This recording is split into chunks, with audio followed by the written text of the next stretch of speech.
बिस्मिल्लाहिर्रहमानिर्रहीम। अस्सलाम वालेकुम डियर स्टूडेंट्स। आई होप कि आप सब खैर आफियत से होंगे। अभी तक हमने cleans theorem part 2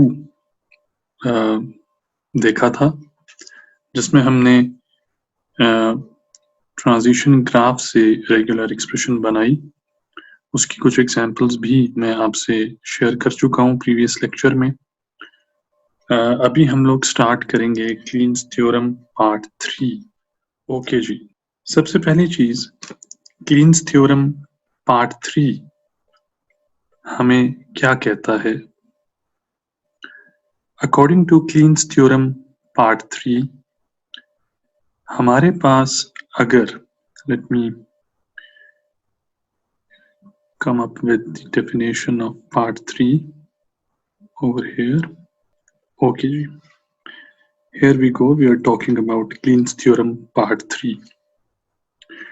According to Clean's theorem part 3, अगर हमारे पास कोई भी रेगुलर एक्सप्रेशन गिवन हो तो हम उस रेगुलर एक्सप्रेशन से उसके कॉरस्पॉन्डिंग फाइनाइट ऑटोमेटा बना सकते हैं, and we have to show this.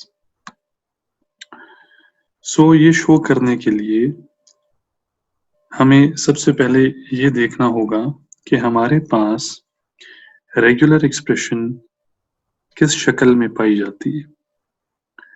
Let me come up with the first example over here, जिसको हमने डिस्कस करना है। ओके जी, हमारे पास बाज़ औक़ात रेगुलर एक्सप्रेशन इस तरह से लिखी जाती है। एक रेगुलर एक्सप्रेशन होती है, एक और रेगुलर एक्सप्रेशन होती है। Suppose first one is called R1, the other one is called R2, और इनके दरमियान प्लस ऑपरेटर लिखा हुआ होता है। इस प्लस ऑपरेटर का मतलब होता है यूनियन, यानी कि R1 यूनियन R2। ये जो यूनियन का प्रिंसिपल है, आप लोगों को अगर सेट थ्योरी का कॉन्सेप्ट क्लियर हो और उसके बारे में नॉलेज हो तो आपको पता होगा कि अगर हमारे पास दो डिफरेंट सेट्स हो और हम उनके दरमियान यूनियन करें तो रिजल्ट में जो सेट बनकर सामने आता है, it contains all the elements of the first set and all the elements of the second set. तो हमारे पास ये जो दो रेगुलर एक्सप्रेशंस हैं, ये किसी न किसी लैंग्वेज को रिप्रेजेंट कर रही हैं, और लैंग्वेज बेसिकली क्या होती है, is a kind of a set, क्योंकि उसमें एलिमेंट्स की जगह उस लैंग्वेज से बिलोंग करने वाले वर्ड्स होते हैं। तो सपोज ये R1 जो रेगुलर एक्सप्रेशन है, ये इस लैंग्वेज को रिप्रेजेंट कर रही है, और R2 जो रेगुलर एक्सप्रेशन है वो इस लैंग्वेज को रिप्रेजेंट कर रही है। Suppose we call this language, the regular expression of this language जो है, ये कौन सी लैंग्वेज है? दिस इज अ लैंग्वेज जिसमें वो तमाम तर स्ट्रिंग्स आती हैं जिनके एंड पर जिनका आखिरी कैरेक्टर B है, and we are calling this language L1, and this language is represented by this finite automata which is called F1, FA1. Similarly, ये हमारे पास एक और रेगुलर एक्सप्रेशन है। इस रेगुलर एक्सप्रेशन की जो लैंग्वेज है, we are calling it L2 and is represented by a finite automata over here that is called FA2. ये किस किस्म की लैंग्वेज है? ये वो लैंग्वेज है जिसमें हर स्ट्रिंग में कम से कम एक दफा डबल ए जरूर आ रहा है। तो अगर हमने इन दोनों लैंग्वेजेस के दरमियान यूनियन करना है, यानी कि R1 प्लस R2 करना है, इसका मतलब है कि हमारे पास R1 प्लस R2 करने के बाद जो लैंग्वेज बनकर सामने आएगी, it will contain all these words and it will contain all these words, यानी कि उसमें वो तमाम वर्ड्स भी आएंगे जिनका आखिरी कैरेक्टर B होगा, और वो तमाम वर्ड्स भी आएंगे जिनमें हर स्ट्रिंग में कम से कम एक दफा डबल ए जरूर आ रहा है। अच्छा जी, यूनियन करने के लिए अगर हमारे पास दो लैंग्वेजेस गिवन हो, उनकी रेगुलर एक्सप्रेशंस गिवन हो, तो जब भी हमने यूनियन करना है उन लैंग्वेजेस के दरमियान, तो हमें उनके फाइनाइट ऑटोमेटा रिक्वायर्ड है। ये जो फाइनाइट ऑटोमेटा आपको नजर आ रहे हैं ये डिटर्मिनिस्टिक फाइनाइट ऑटोमेटा है। This one and this one both are deterministic finite automata. We know that कि डिटर्मिनिस्टिक फाइनाइट ऑटोमेटा क्या होता है। एनीवेज जी अब आपको इतना पता है, सेट थ्योरी वाले कॉन्सेप्ट्स को अगर आप दोबारा अपने माइंड में लाओ तो आपको पता है कि अगर मेरे पास दो सेट्स हों, सेट ए और सेट बी, और जब मैं ए यूनियन बी करूं that is always equal to B union A. That means कि हमारे पास जो यूनियन का ऑपरेशन है वो कम्यूटेटिव लॉ को फॉलो करता है। सो अगर मैं यहां पर R1 यूनियन R2 या R1 प्लस R2 करूं that is also going to be equal to R2 plus R1। दोनों में कोई फर्क नहीं होगा and result will always be the same. अब ये यूनियन हमने कैसे करना है, लिहाजा जब भी दो लैंग्वेजेस के दरमियान आपको यूनियन करना है तो आपको उन लैंग्वेजेस के फाइनाइट ऑटोमेटा बल्कि डिटर्मिनिस्टिक फाइनाइट ऑटोमेटा रिक्वायर्ड है। अब इसका प्रिंसिपल क्या है, let's move downwards and look at कि ये कैसे होगा। ये हमारे पास वो दोनों डीएफएस फाइनाइट ऑटोमेटा जो ऊपर गिवन थे, ये दोनों फाइनाइट ऑटोमेटा हमने दोबारा से यहाँ पर रीड्रॉ किए हुए हैं। अब आपको इन दोनों फाइनाइट ऑटोमेटा को यूनाइट करना है और इसके रिजल्ट में एक ऐसा फाइनाइट ऑटोमेटा बनाना है जो कि आप यहाँ पर देख सकते हो, जो कि फाइनाइट ऑटोमेटा 1 और फाइनाइट ऑटोमेटा 2 दोनों के वर्ड्स को एक्सेप्ट करता हो। अब ये फाइनाइट ऑटोमेटा कैसे बनेगा, उसके लिए we need to use the transition table. Transition table में क्या होता है, old states and the new states. Old states पर इनपुट रीड होती है और हम किसी नई स्टेट पर जाते हैं। ये अगर ओल्ड स्टेट है Z1 तो इस पर जब इनपुट A रीड होगी तो हम किसी न्यू स्टेट पर जाएंगे से Z2। इसी तरह ये जो ओल्ड स्टेट Z1 है इस पर जब इनपुट B रीड होगी तो हम किसी न्यू स्टेट पे जाएंगे, वी कॉल इट Z3। अब ये टेबल बना कैसे हुआ है, तो हमें क्या करना है, हमें सबसे पहला काम ये करना है कि जिन दो डीएफएस को हम यूनाइट कर रहे हैं यानी कि this one and this one, इन दोनों की इनिशियल स्टेट्स, इसका नाम x1, इस डीएफए में कौन कौन सी स्टेट्स हैं, x1 जो कि इनिशियल है माइनस साइन से पता चल रहा है, और x2 जो कि फाइनल है प्लस साइन से पता चल रहा है। सिमिलरली यहाँ पर कितनी स्टेट्स हैं, 3, y1 जो कि इनिशियल है, y2 जो कि एक इंटरमीडिएट स्टेट है, और y3 जो कि फाइनल स्टेट है। अब ये बात याद रखिएगा कि आप जब भी डीएफएस बनाओगे आपने डीएफएस की स्टेट्स को जो लेबल्स देने हैं यानी कि जो नाम देने हैं वो डिफरेंट होने चाहिए। यानी कि अगर ये x1 है और ये x2 है तो आपने इसको x1 या x2 नहीं नाम देना बल्कि डिफरेंट नाम देने। दैट इज वाई मैं यहाँ पर अगर x1 और x2 यूज कर रहा हूँ तो इस डीएफए में मैं इन स्टेट्स को y1, y2 और y3 के नाम से लेबल कर रहा हूँ। इस बात का ख्याल रखें, अदरवाइज ये कंफ्यूजन क्रिएट करती है और हमारा जो वर्किंग है वो गलत हो सकती है। ओके जी, पहला काम क्या करना है मुझे, दोनों डीएफएस को यूनाइट करते वक्त पहले डीएफए की जो इनिशियल स्टेट है दैट इज x1 और जो दूसरे डीएफए की इनिशियल स्टेट है दैट इज y1, इन दोनों को मैंने कंबाइन करके लिख लेना है। कैसे, जैसे यहाँ लिखा हुआ है x1, y1, the initial state of first DFA is x1 and the initial state of second finite automata is y1। इन दोनों को मैंने कंबाइन कर लिया, एक पेयर बना लिया इनका और इनको कंबाइन करके लिख लिया। और ये जो कंबाइन की मैंने, इसको मैंने नाम दे दिया Z1, यानी कि x1, y1 कंबाइन होकर जो स्टेट बनाएंगे उस स्टेट को हमने नाम दे दिया Z1। ये Z1 मेरे उस डीएफए की इनिशियल स्टेट बनेगी जो कि इनके यूनियन के बाद बनता है, यानी कि ये वाला जो DFA, इसकी जो इनिशियल स्टेट होगी that will be called Z1 which is a combination of X1, Y1। लिहाजा ये जितनी भी स्टेट्स बन रही हैं Z1, Z2, Z3, Z4, Z5, ये मेरे रिजल्टिंग DFA की स्टेट्स हैं। मुझे कोई स्टेट अभी नहीं पता सवाए इनिशियल स्टेट के विच इज कॉल्ड Z1। इसको मैंने माइनस सिंबल से शो किया क्योंकि ये इनिशियल स्टेट है और ये किन दो स्टेट से मिलकर बनी है, ये पहले DFA और सेकंड DFA की इनिशियल स्टेट्स को मिलाकर बनी है, यानी कि it is a combination of X1 and Y1। अब आपने क्या करना है, आपके पास सिर्फ और सिर्फ ये स्टेट गिवन है, आपको सिर्फ इसका पता है।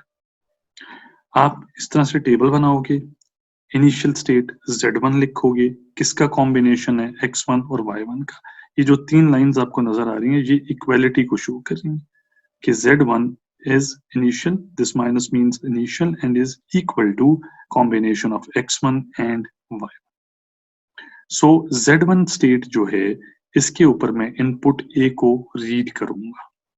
Z1 क्योंकि इन दो स्टेट से मिलकर बनी है, लिहाजा Z1 पर इनपुट A को रीड करने का मतलब है कि X1 पर इनपुट A रीड की जाए और Y1 पर इनपुट A रीड की जाए। तो सबसे पहले हम X1 पर इनपुट A रीड करते हैं।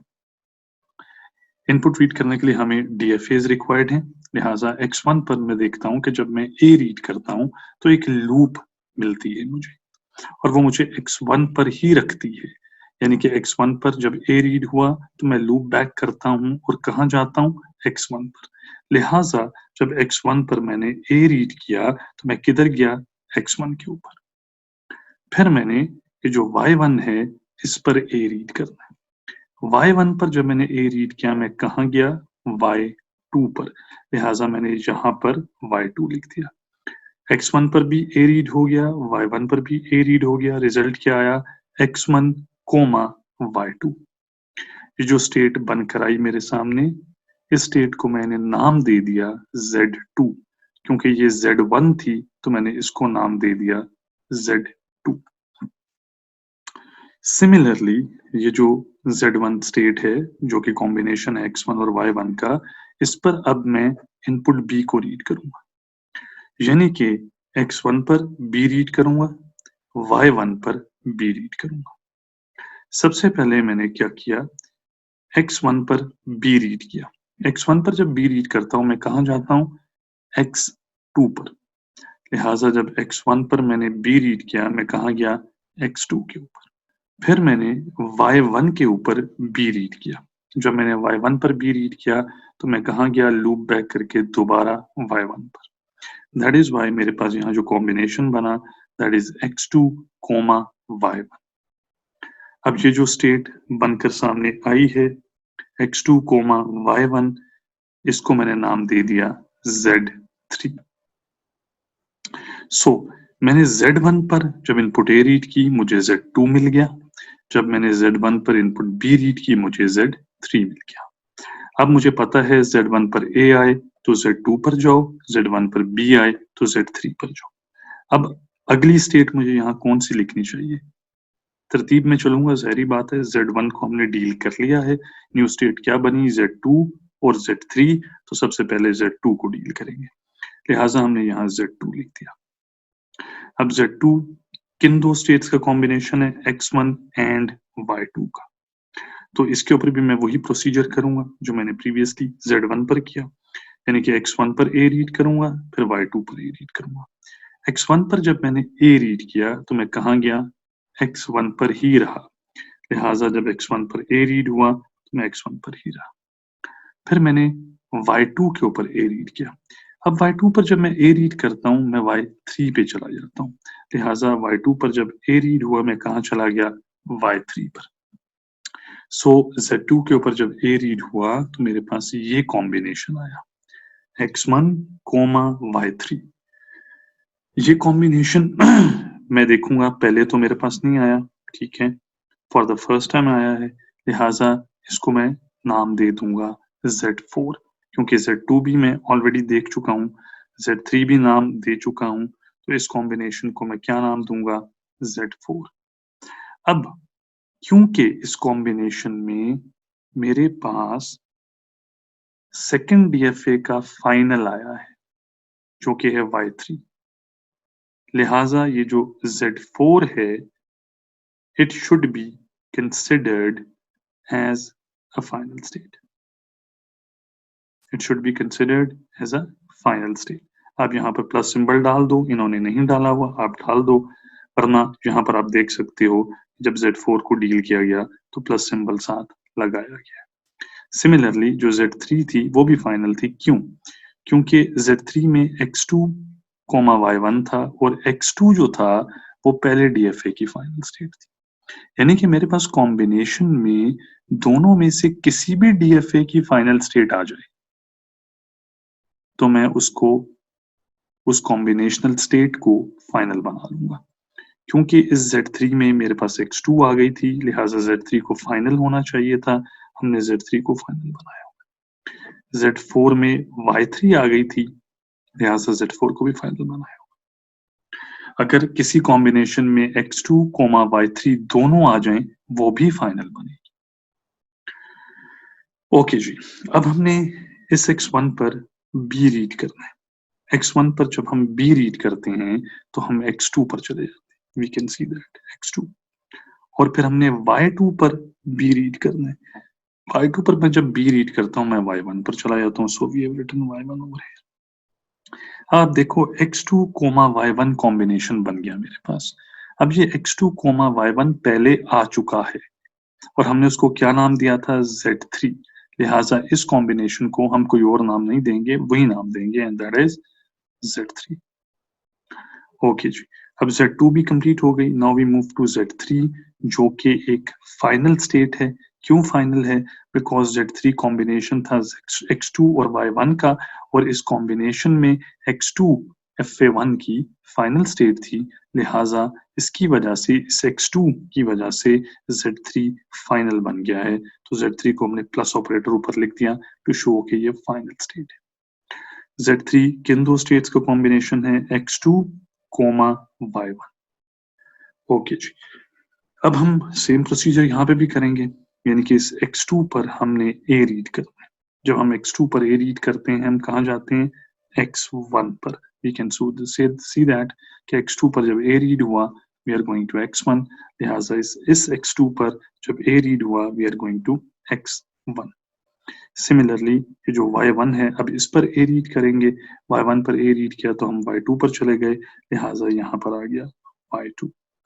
x1, y2, x1, y2, ना तो x1 फाइनल है ना ही y2 फाइनल है, लिहाजा ये जो कॉम्बिनेशनल स्टेट है ये फाइनल नहीं होगी। x1, y2 हमारे पास पहले आ चुका है जिसको हमने नाम दिया था Z2, लिहाजा इसको भी वही नाम देना है Z2। ओके जी, फिर x2 पर हमने b रीड करना है। जब x2 पर मैं b रीड करता हूँ मैं x2 पर ही रहता हूँ, लिहाजा I will get x2 over here. फिर इसी y1 पर मैंने b रीड करना है। y1 पर जब मैं b रीड करता हूँ तो मैं y1 पर रहता हूँ, लिहाजा हमारे पास y1 आ गया। x2, y1 ये पहले हमारे पास आ चुकी है, कौन सी स्टेट थी, 3, लिहाजा इसका नाम भी हमने Z3 लिख दिया। ओके जी, नाउ Z3 इज डन। अब हमारे पास आ गई Z4। Z4 कौन सी स्टेट थी, Z4 was a combination of x1 and y3। तो सबसे पहले x1 पर a रीड किया, x1 पर जब a रीड किया हम x1 पर ही रहे, लिहाजा हमने यहाँ x1 लिख दिया। फिर हमने y3 पर a रीड किया, y3 पर जब a रीड किया तो हम y3 पर ही रहे, लिहाजा यहाँ पर y3 आ गया। x1, y3 ये हमारे पास पहले आ चुका है, कौन सी स्टेट है, यही स्टेट है Z4, लिहाजा हमने इसको नाम दे दिया Z4। फिर x1 पर मैंने इनपुट b रीड की। जब x1 पर मैंने इनपुट b रीड की तो मैं कहाँ गया, x2 पर। तो जब x1 पर मैंने b रीड की तो मैं कहाँ चला गया, x2 पर। और y3 पर जब मैंने b रीड किया तो मैं कहाँ चला गया, y3 पर। तो x2, y3 मेरे पास आ गई। ये कौन सी स्टेट है, ये स्टेट पहले अभी तक नहीं आई, और ये किसका कॉम्बिनेशन है, x2 और y3 का, x2 का और y3 का। हमारे पास इन दोनों में से कोई एक भी आ जाती तो ये कॉम्बिनेशनल स्टेट फाइनल बन जाती। यहाँ पर तो दोनों ही अपने अपने DFAs की फाइनल स्टेट्स हैं, लिहाजा x2, y3 जो कि Z5 है ये भी फाइनल होगी। अब Z4 तक हमने कर लिया, अब Z5 जो अभी बनी है स्टेट न्यू बनी है उसको हैंडल करेंगे, दैट इज x2, y3। तो हमने क्या किया, सबसे पहले x2 पर a रीड किया, x2 पर जब a रीड किया तो मैं कहाँ आ गया, x1 पर, मैं x1 पर आ गया। फिर y3 पर मैंने a रीड किया, y3 पर a रीड किया तो मैं y3 पर ही रहा, लिहाजा y3। कॉम्बिनेशन क्या आया, x1, y3 जो पहले आ चुका है जिसका क्या नाम था Z4, तो हमने वही नाम दे दिया। फिर x2 पर हमने b रीड किया, x2 पर जब b रीड किया तो हम x2 पर ही रहे, तो हम x2 पर ही रहेंगे। y3 पर जब b रीड किया तो हम y3 पर ही रहे, लिहाजा हमने y3 लिख दिया। x2, y3 कौन सी स्टेट है, यही Z5 स्टेट है, सो हमने लिख दिया Z5। अब हमारे पास आप देख सकते हो कि टोटल इस वर्किंग में 5 स्टेट्स बनी, Z1 से लेकर Z5 तक, और हमने सबको हैंडल कर लिया। अगर कोई Z6 बनती तो फिर अगली यहाँ पर Z6 के लिए सेम प्रिंसिपल फॉलो होता, लेकिन क्योंकि टोटल स्टेट्स 5 बनी थी और पांचों की पांचों स्टेट्स पे हमने देख लिया कि A आए तो कहाँ जाना है, कौन सी ट्रांजिशन होगी, और अगर B आए तो कौन सी ट्रांजिशन होगी, हम बना चुके हैं, लिहाजा मजीद कोई स्टेट नहीं बनी। ओके जी, नाउ हमने इस टेबल को देखना है और इस टेबल को देख के हमने अपना फाइनाइट ऑटोमेटा बना लेना है। तो हमारे पास कितनी स्टेट्स हैं, 5, 1, 2, 3, 4, 5 बना ली हमने। इनिशियल जारी बात है क्योंकि डिटर्मिनिस्टिक फाइनाइट ऑटोमेटा है, लिहाजा सिर्फ एक इनिशियल होगी, तो हमने एक इनिशियल बना ली। बाकी 3, 4 और 5 ये तीनों फाइनल हैं, लिहाजा 3 को भी हमने फाइनल बनाया प्लस सिंबल डाल के, 4 को भी फाइनल बनाया प्लस सिंबल डाल के, 5 को भी फाइनल बनाया प्लस सिंबल डाल के। फिर हमने रीड करना शुरू किया जी कि Z1 यानी कि जो मेरी इनिशियल स्टेट है, इस पर जब इनपुट A आई तो मैं Z2 पर चला गया, लिहाजा Z1 पर जब A आई मैं Z2 पर चला गया। इसी तरह Z1 पर जब इनपुट B आई तो मैं Z3 पर चला गया, जब B आई तो मैं Z3 पर चला गया। So we are done with Z1. Now we move to Z2. This one. Z2 पर जब A आया मैं Z4 पर गया, जब Z2 पर A आया मैं Z4 पर गया, जब Z2 पर B आया मैं Z3 पर गया, जब Z2 पर B आया मैं Z3 पर चला गया। ओके जी, now we are done with Z2. Now we come to Z3. Z3 के ऊपर जब A आया वी मूव टू Z2, तो Z3 पर जब A आया हम Z2 पर चले गए, और इसी तरह Z3 पर जब B आया हम Z3 पर ही रहे, यानी कि Z3 पर जब B आया तो इसी पर हमने लूप बैक कर लिया। फिर we are done with Z3. Now we come to Z4. Z4 पर जब A आया we move to Z4. That means कि लूप बैक कर जाएंगे। Z4 पर जब B आएगा we will move to Z5, यानी कि Z4 पर जब B आएगा हम Z5 पर चले जाएंगे। Okay ji, we are done with Z4. Now we talk about Z5, the last state. Z5 कौन सी स्टेट है, इसके ऊपर जब A आया तो हम Z4 पर गए, Z5 पर जब A आया हम Z4 पर गए, और Z5 पर जब B आया तो हम Z5 पर ही रहे। लिहाजा वी कैन सी दैट कि इस तरह से हमने ट्रांजिशन टेबल बनाकर वहां से एक फाइनाइट ऑटोमेटा बना लिया। ओके अब इस फाइनाइट ऑटोमेटा को हमारी जो दो लैंग्वेजेस थी, कौन सी दो लैंग्वेजेस थी, ये दो लैंग्वेजेस थी, एक ये लैंग्वेज थी, एक ये लैंग्वेज थी। ये वो लैंग्वेज थी जिसमें हर वो स्ट्रिंग एक्सेप्ट होती थी जिसके एंड पर यानी कि आखिरी कैरेक्टर जिसका बी था, और ये वो लैंग्वेज थी जिसमें वो तमाम स्ट्रिंग्स एक्सेप्ट होती थी जिनमें कम से कम एक दफा डबल ए आ रहा था। अब जब मैंने इन दोनों का यूनियन किया फॉलोइंग दिस मेथड, तो उसके नतीजे में मेरे पास जो फाइनाइट ऑटोमेटा बनकर आया वो एक ऐसा फाइनाइट ऑटोमेटा है जो DFA1 यानी कि लैंग्वेज 1 जो थी उसकी स्ट्रिंग्स को भी एक्सेप्ट कर रहा है और जो लैंग्वेज 2 की स्ट्रिंग्स को भी एक्सेप्ट कर रहा है। We can cross check that. हमारे पास जो पहला DFA है वो DFA है जिसमें हमारे पास वो तमाम स्ट्रिंग्स हैं जिनका एंड बी पर होता है। लिहाजा इस डीएफए में सबसे सिंपल, सबसे कॉमन, सबसे छोटी तरीन स्ट्रिंग कौन सी है? Just be. सो मेरा जो रिजल्टिंग डीएफए है, इसको चाहिए कि ये भी बी को एक्सेप्ट करे। वेट अ सेकंड जी, एक मिनट। इसको चाहिए कि ये भी बी को एक्सेप्ट करे। तो हम इनिशियल स्टेट पर देखेंगे कि जब बी आता है, क्या हम फाइनल स्टेट पे जाते हैं? हाँ जी, जब बी आ रहा है हम Z3 पर जा रहे हैं, जो कि एक फाइनल स्टेट है। That means B is being accepted. इसके अलावा हमारा जो DFA1 है, ये जो हमारा पहला DFA है, ये फाइनाइट ऑटोमेटा आपको ये जो है, ये इसके अलावा क्या एक्सेप्ट करता है? ये इसके अलावा आ, वो तमाम स्ट्रिंग्स जिनके एंड पर बी आएगा, सपोज ए बी, ये स्ट्रिंग को भी एक्सेप्ट करता है। सो हमारा रिजल्टिंग डीएफए जो है, इसको इस स्ट्रिंग को एक्सेप्ट करना चाहिए। We can see that A and then B, we end up going to a final state. Similarly हमारा ये जो डीएफए है, ये से ट्रिपल बी को भी एक्सेप्ट करता है, क्योंकि ट्रिपल बी भी एक ऐसी स्ट्रिंग है जिसका आखिरी कैरेक्टर बी है। कैसे एक्सेप्ट करता है? बी, एक और दो, यानी कि एक B concatenated with another b, concatenated with another b, triple b, and we are at the final state. So हमारे पास इस DFA में भी ट्रिपल बी एक्सेप्ट होना चाहिए। तो b, दूसरा b, तीसरा b, triple B is being accepted. Suppose हम एक और स्ट्रिंग ले लेते हैं। हम कहते हैं कि A B B, A B B, ये भी एक्सेप्ट हो रहा है। तो हमारे पास इस DFA में भी ये एक्सेप्ट होना चाहिए, ए बी और बी। तो ये DFA हमने देखा चंद एग्जांपल्स के साथ कि हर उस स्ट्रिंग को एक्सेप्ट कर रहा है जिसके एंड पर बी आता है। क्यों एक्सेप्ट कर रहा है? क्योंकि ये यूनियन है इन दोनों DFAs का, और यूनियन का मतलब है whatever is accepted over here and whatever is accepted over here, वो हमारे इस रिजल्टिंग DFA में भी एक्सेप्ट होता हो। तो क्योंकि पहले DFA में हमारे पास वो तमाम स्ट्रिंग्स जो कि बी पर एंड होती हैं वो एक्सेप्ट हो रही हैं, लिहाजा हमारे यहाँ यूनियन के बाद भी जो DFA बना वो भी उन तमाम स्ट्रिंग्स को एक्सेप्ट कर रहा है जो कि बी पर एंड होती हैं। Then we come to the second DFA।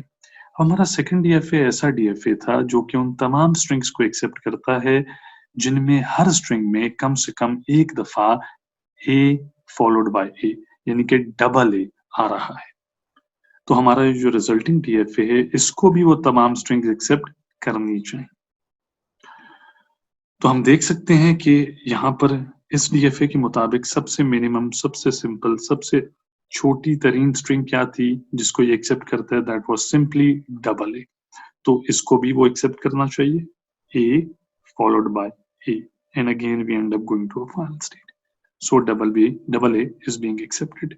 Suppose मैं कहता हूँ बी डबल ए, तो we can see that B A A, ये भी एक्सेप्ट हो रही है। सपोज मैं कहता हूँ ए बी ए, अब ए बी ए एक ऐसी स्ट्रिंग है, ए बी ए एक ऐसी स्ट्रिंग है जो ना यहाँ एक्सेप्ट होती है ना यहाँ एक्सेप्ट होती है। We can see that A B A, ये तो फाइनल स्टेट पे नहीं पहुंची, यानी कि DFA1 इस स्ट्रिंग को एक्सेप्ट नहीं करता। DFA2 पे आ जाते हैं, ए बी ए, DFA2 भी फाइनल स्ट्रिंग पे, फाइनल स्टेट पे नहीं पहुंचा रहा है स्ट्रिंग को रीड करके, यानी कि ये एक ऐसी स्ट्रिंग है जो ना यहाँ एक्सेप्ट हो रही है ना यहाँ एक्सेप्ट हो रही है। सो जाहिर बात है ये इनके यूनियन में भी एक्सेप्ट नहीं होगी। ये ऐसे ही है कि एक एलिमेंट सेट ए में भी नहीं है, वो एलिमेंट सेट बी में भी नहीं है, तो वो उनके यूनियन में भी नहीं आ सकता। So A B A should not be accepted over here as well. We can see that A B A, we are going to Z2 जो कि एक नॉन फाइनल स्टेट है। ओके जी, सपोज मैं कहता हूं A B double A, A B double A. पहले DFA पे देखा ए बी ए ए, पहले DFA से ये स्ट्रिंग एक्सेप्ट नहीं होती। सेकंड DFA पे आ गए A B A A, second DFA पे ये स्ट्रिंग एक्सेप्ट होती है, यानी कि इट इज लाइक कि ये एक स्ट्रिंग, या अगर हम सेट के कॉन्सेप्ट में देखें तो हम कह सकते हैं कि एक एलिमेंट यहाँ नहीं मौजूद मगर यहाँ मौजूद है। तो इनके यूनियन में यकीनी तौर पे वो मौजूद होगा। लिहाजा ये जो ए बी डबल ए है वो यहाँ तो एक्सेप्ट नहीं हो रही, मगर यहाँ हो रही है, लिहाजा इनके यूनियन में भी स्ट्रिंग को एक्सेप्ट होना चाहिए। तो वी कैन सी दैट कि A B A A and it is being accepted over here. So that means कि हमारा जो यूनियन है, हमने दो चार जो स्ट्रिंग्स लेकर देखी, क्रॉस चेक किया, उसके अकॉर्डिंगली हमें पता चला कि हमारा यूनियन जो है इट डज नॉट सीम कि इसमें कोई गलती है, it is perfectly working and there is no mistake in it. So इस तरह से हम दोनों डीएफएस को यूनाइट करते हैं और यूनियन करने के बाद एक न्यू डीएफए बनाते हैं जो कि उन दोनों के यूनियन के इक्वल होता है। ओके अब आप ये देखें कि हमने कहा था कि जो यूनियन है वो कम्यूटेटिव लॉ को फॉलो करता है, यानी कि आप पहली लैंग्वेज को दूसरी लैंग्वेज से अगर यूनाइट करें तो जो रिजल्ट आएगा that is always going to be equal to the union of second language with the first language. अगर ये L1 लैंग्वेज है और ये L2 है तो ये जो हमने वर्किंग की हुई है ये L1 प्लस L2 के लिए की हुई है। सपोज अगर मैं वर्किंग करूं L2 प्लस L1 के लिए, तब भी मेरे पास रिजल्ट जो है वो एक डीएफए आना चाहिए जो कि एग्जैक्टली वही स्ट्रिंग एक्सेप्ट करे जो ये कर रहा है, क्योंकि यूनियन कम्यूटेटिव लॉ को फॉलो करता है, यानी कि L1 plus L2 will always be equal to L2 plus L1। बस एक चीज का आपको ख्याल करना है, क्योंकि हमने यहाँ पर ये जो हमने वर्किंग की है इसमें हमने this language union this language की है, यानी कि पहले ये लैंग्वेज है और फिर ये लैंग्वेज है, L1 प्लस L2 की है। लिहाजा आप देखो कि यहाँ पर जितने भी कॉम्बिनेशन बने हैं उनमें पहली जो स्टेट आती है वो लैंग्वेज L1 के डीएफए की स्टेट्स है, और जो दूसरी स्टेट आती है हर कॉम्बिनेशन में वो L2 की स्टेट्स। तो अगर आप यहाँ पे देख सकते हो x1 कहाँ से आया, पहले डीएफए से आया, y1 कहाँ से आया, दूसरे डीएफए से आया, x1 कहाँ से आया, पहले डीएफए से आया, y2 कहाँ से आया, दूसरे डीएफए से आया, x2 कहाँ से आया, पहले डीएफए से आया, y1 कहाँ से आया, दूसरे डीएफए से आया। तो अगर मैंने L2 यूनियन L1 किया हो, यानी कि L1 L2 प्लस L1 किया हो, तो फिर यहाँ पर मेरे पास ये x1 कोमा y1 की जगह y1 कोमा x1 लिखा होगा। यहाँ पर मेरे पास x1 कोमा y2 की जगह y2 कोमा x1 आएगा। इस चीज का आपने ख्याल रखना है कि यहाँ पर ये आपस में इन अ वे स्वैप हो जाएंगी, क्योंकि पहला एलिमेंट हमेशा उस डीएफए से आता है जो पहले आ रहा होता है और दूसरा दूसरे डीएफए से आ रहा होता है। अगर मैं इसको पहले लूंगा तो जाहिर बात है यहाँ पर x1 की जगह y1 पहले आएगा, और इसको बाद में ले रहा हूँ सो यहाँ पर x1 आएगा। तो ये चीज आप ध्यान में रखें, मगर at the end of the day आपके पास जो स्टेट्स बनेंगी वो यही स्टेट्स बनती हैं और इसी तरह का डीएफए बनेगा। लिहाजा हम इस चीज को देख सकते हैं कि L1 plus L2 is always going to be equal to L2 plus L1। मैं आपसे कहूंगा कि आप लोग अपनी जब प्रैक्टिस करो तो ये हमने क्या किया हुआ है, L1 प्लस L2 किया हुआ है। आप घर में पीस ऑफ पेपर पे अपनी प्रैक्टिस के लिए L2 प्लस L1 करके देखना, you will get the same result, कोई फर्क नहीं आएगा। अच्छा जी, यहाँ पर मैं एक बात आपसे डिस्कस करना चाहूंगा कि हमारे पास यहाँ पर देखें टोटल स्टेट्स बनी है 5, ठीक है।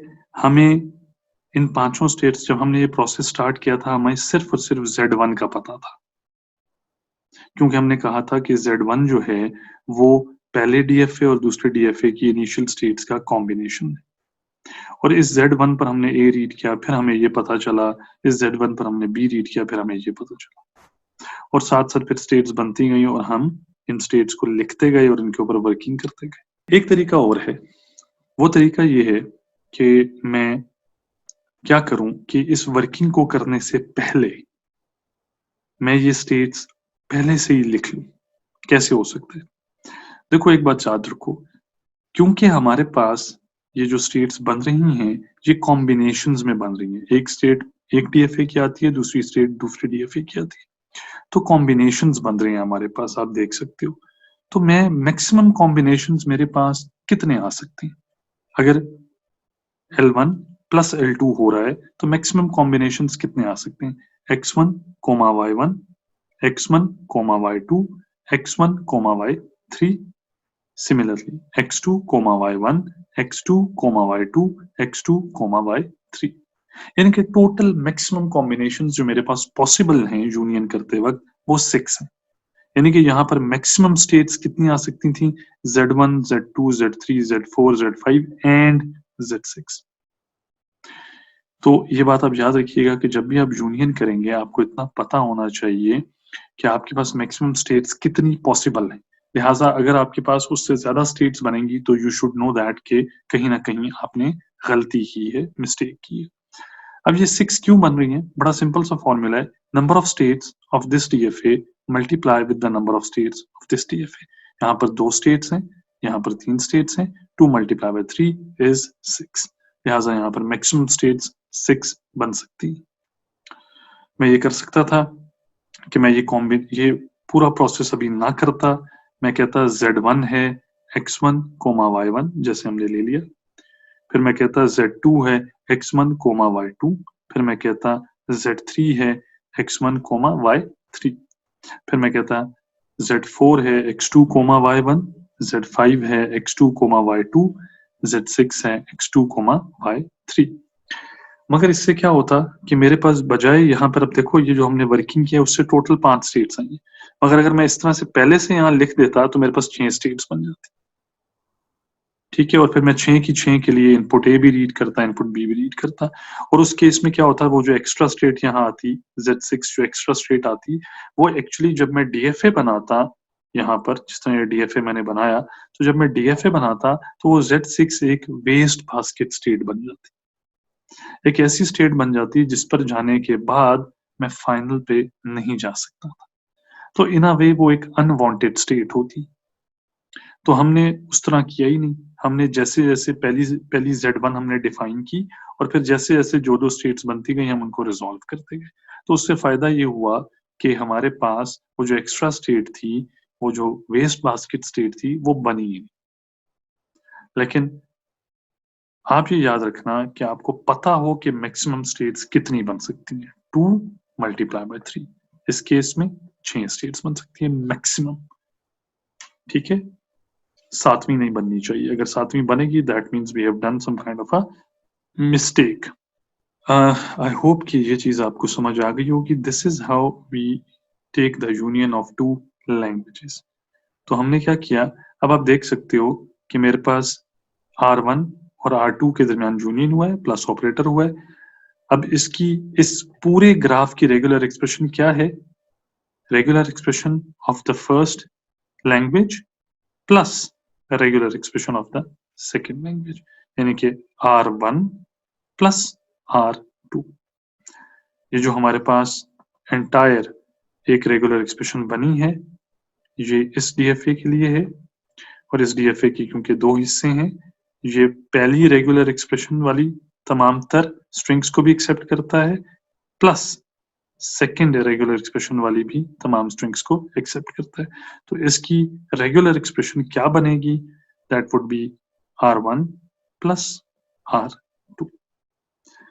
सो there is nothing complicated about it, काफी सिंपल है।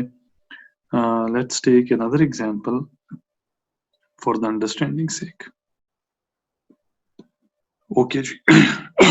अब ये देखें, अगेन हमारे पास 2 लैंग्वेजेस हैं।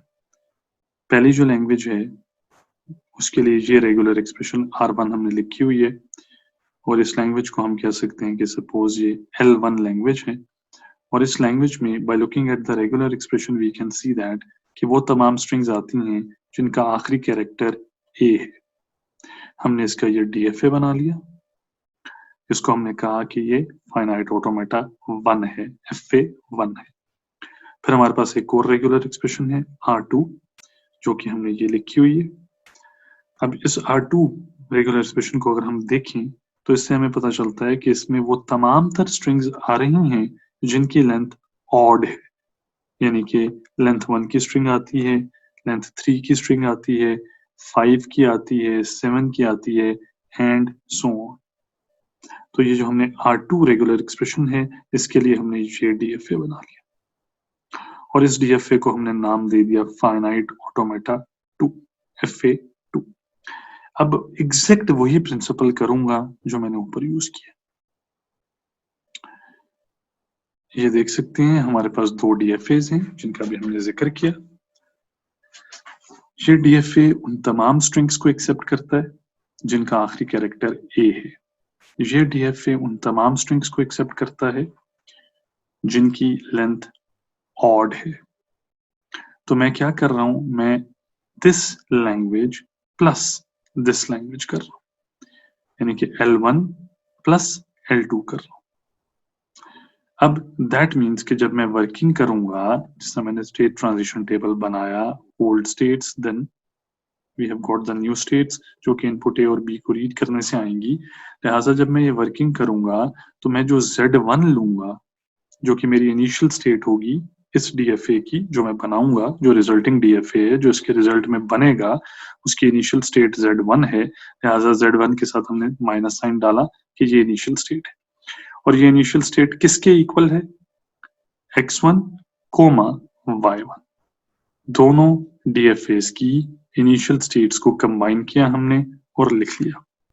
सो Z1 is equal to the combination of initial states of first finite automata and the initial state of the second finite automata.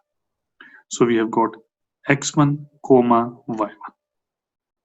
Again वही principle follow होगा जो हम पहले करते रहे हैं, क्योंकि Z1 कॉम्बिनेशन है इन दोनों स्टेट्स का, लिहाजा x1 पर A रीड करूंगा फिर y1 पर A रीड करूंगा।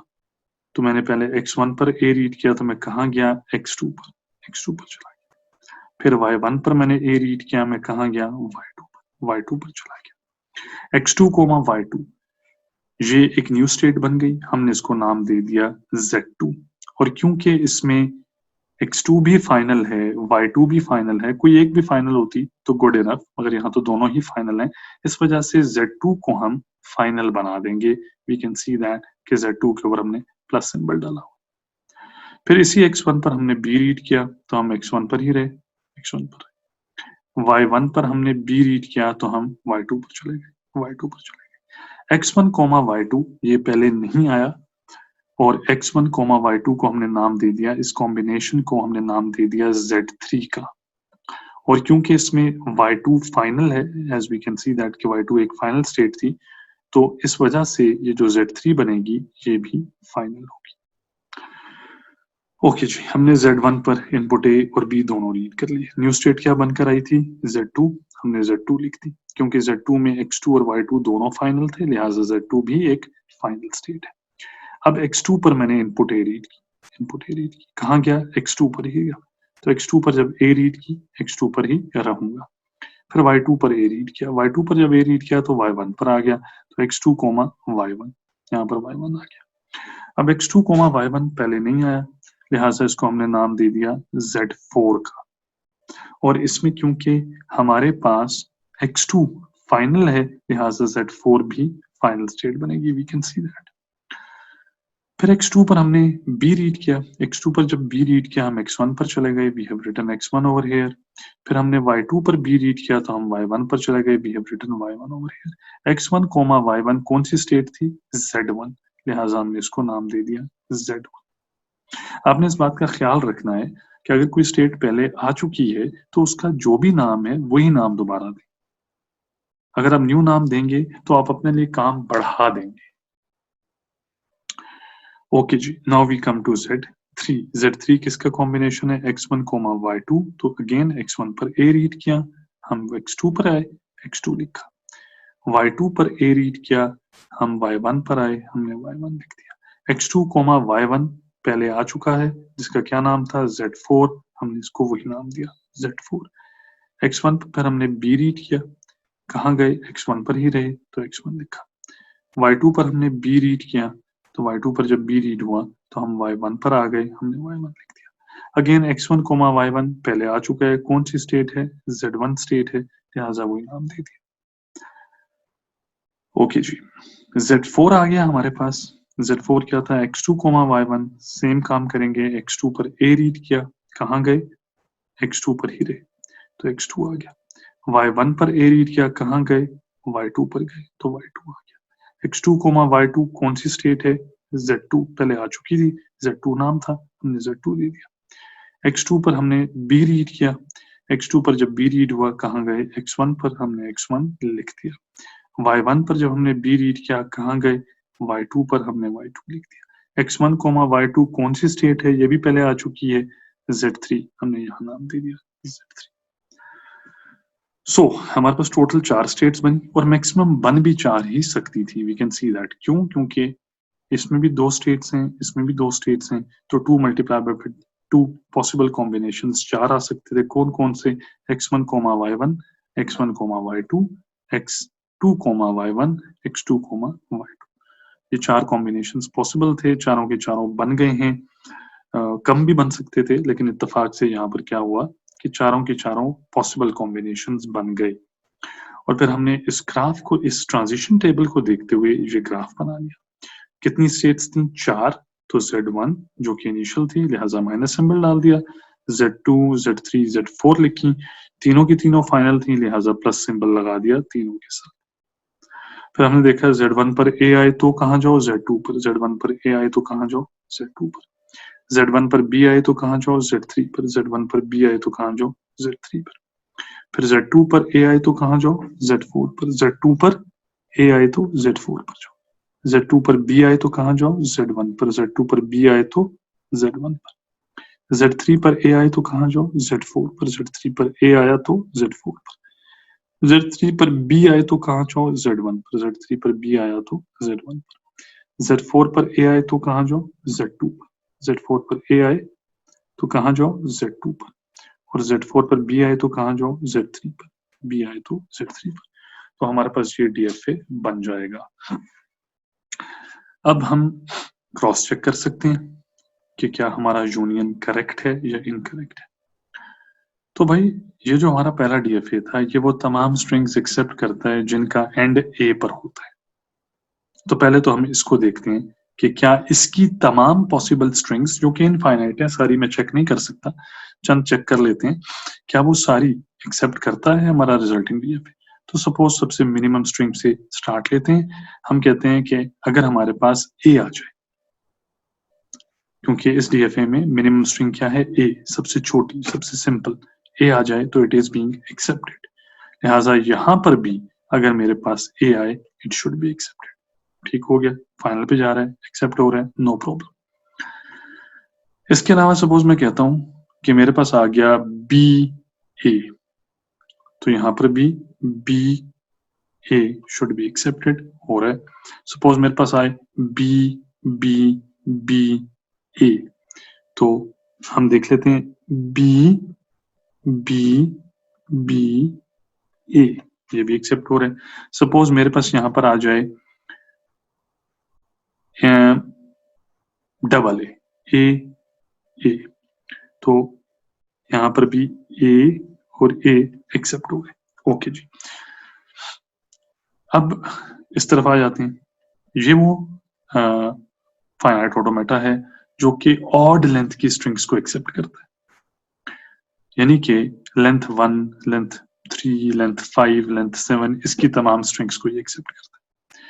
तो इसके ऊपर ए एक्सेप्ट होना चाहिए, वी कैन सी दैट, तो वो हम ऑलरेडी यहाँ से भी चेक कर चुके हैं, इधर भी ए एक्सेप्ट हो रहा है। अच्छा जी, अब मजे की बात यह है कि यहाँ पर बी एक्सेप्ट नहीं होता, क्योंकि बी मुझे इनिशियल स्टेट पे ही रखता है। यहाँ पर बी एक्सेप्ट होता है, तो क्योंकि इधर नहीं हो रहा मगर इधर हो रहा है और ये तो दोनों का यूनियन है, लिहाजा इस DFA में बी को एक्सेप्ट होना चाहिए। तो वी कैन सी दैट कि बी कहाँ जाता है, एक फाइनल स्टेट पे। अच्छा, यहाँ पर हमारे पास क्या डबल ए बी एक्सेप्ट होता है, first A second A B होता है। यहाँ पर first A second A B नहीं होता, लेकिन क्योंकि इसमें होता है लिहाजा यहाँ पर भी होना चाहिए। सो A B is taking us to a final state. तो whatever that is accepted over here वो यहाँ पर accept होगा, and whatever that is accepted over here वो यहाँ पर भी accept होगा, और जो string यहाँ accept नहीं होती और यहाँ पर भी नहीं होती वो यहाँ पर भी नहीं होगी।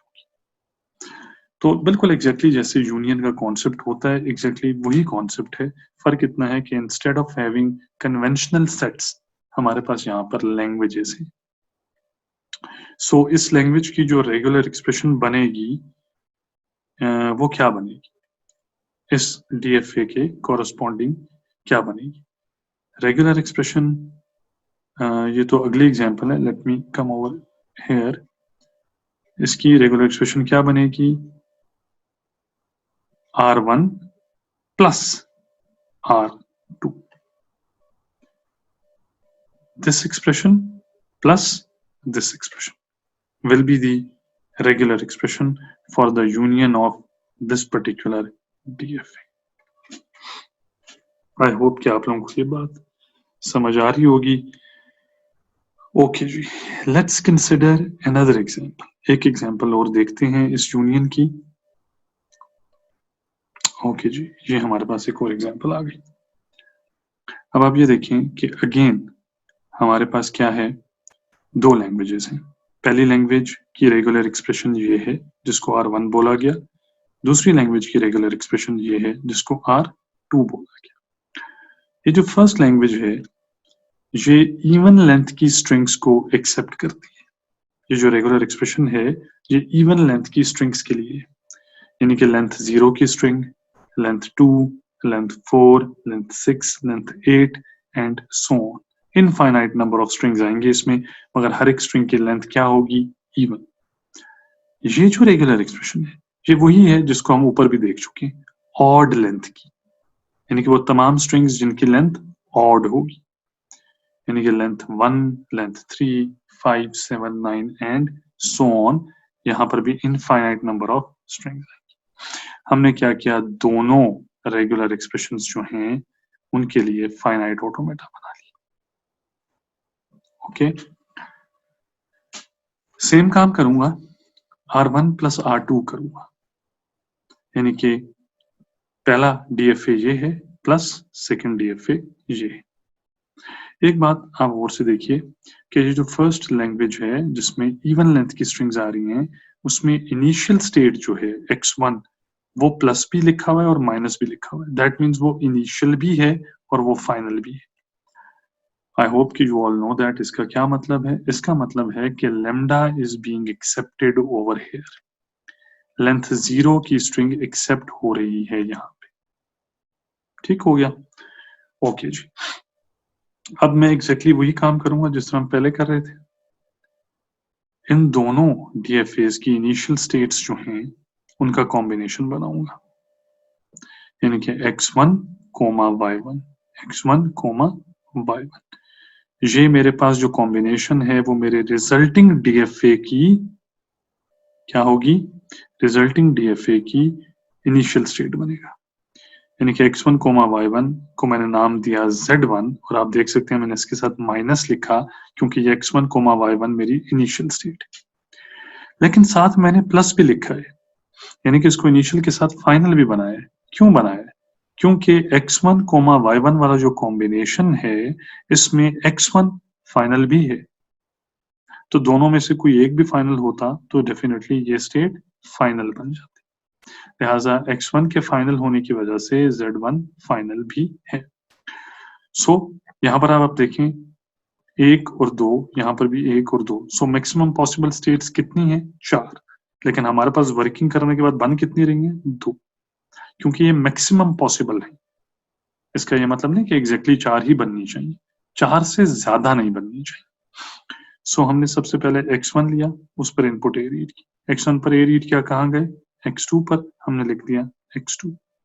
फिर y1 पर हमने ए रीड किया, कहाँ गए, y2 पर हमने लिख दिया y2।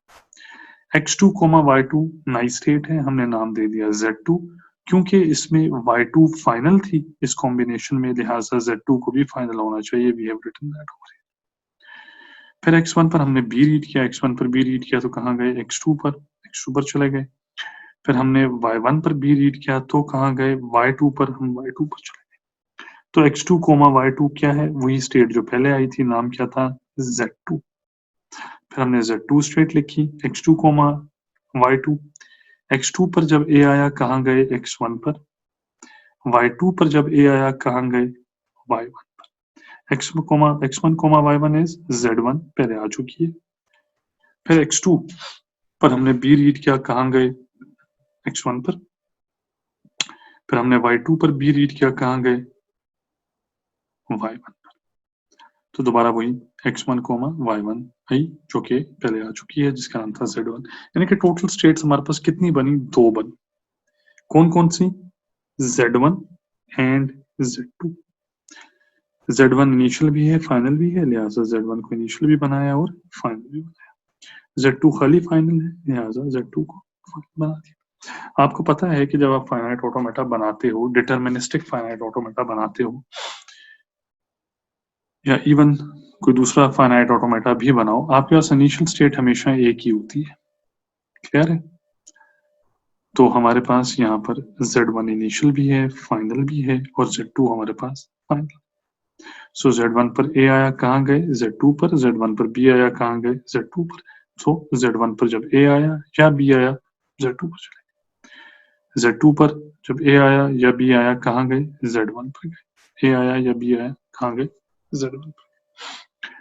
तो आप देख सकते हो कि हमारा ये जो न्यू DFA बना, जिसमें टोटल 2 स्टेट्स बनी हैं, ये हमारी ऑड लेंथ की स्ट्रिंग्स को भी एक्सेप्ट कर रहा है और इवन लेंथ की स्ट्रिंग्स को भी एक्सेप्ट कर रहा है। आप इनको क्रॉस चेक कर सकते हो। और मैं आपसे नेक्स्ट लेक्चर में एक दो और एग्जांपल्स भी इसी से रिलेटेड डिस्कस करूंगा, और आई होप कि ये चीज़ आपको समझ आ गई होगी। इंशाल्लाह इसमें कोई प्रॉब्लम होनी नहीं चाहिए।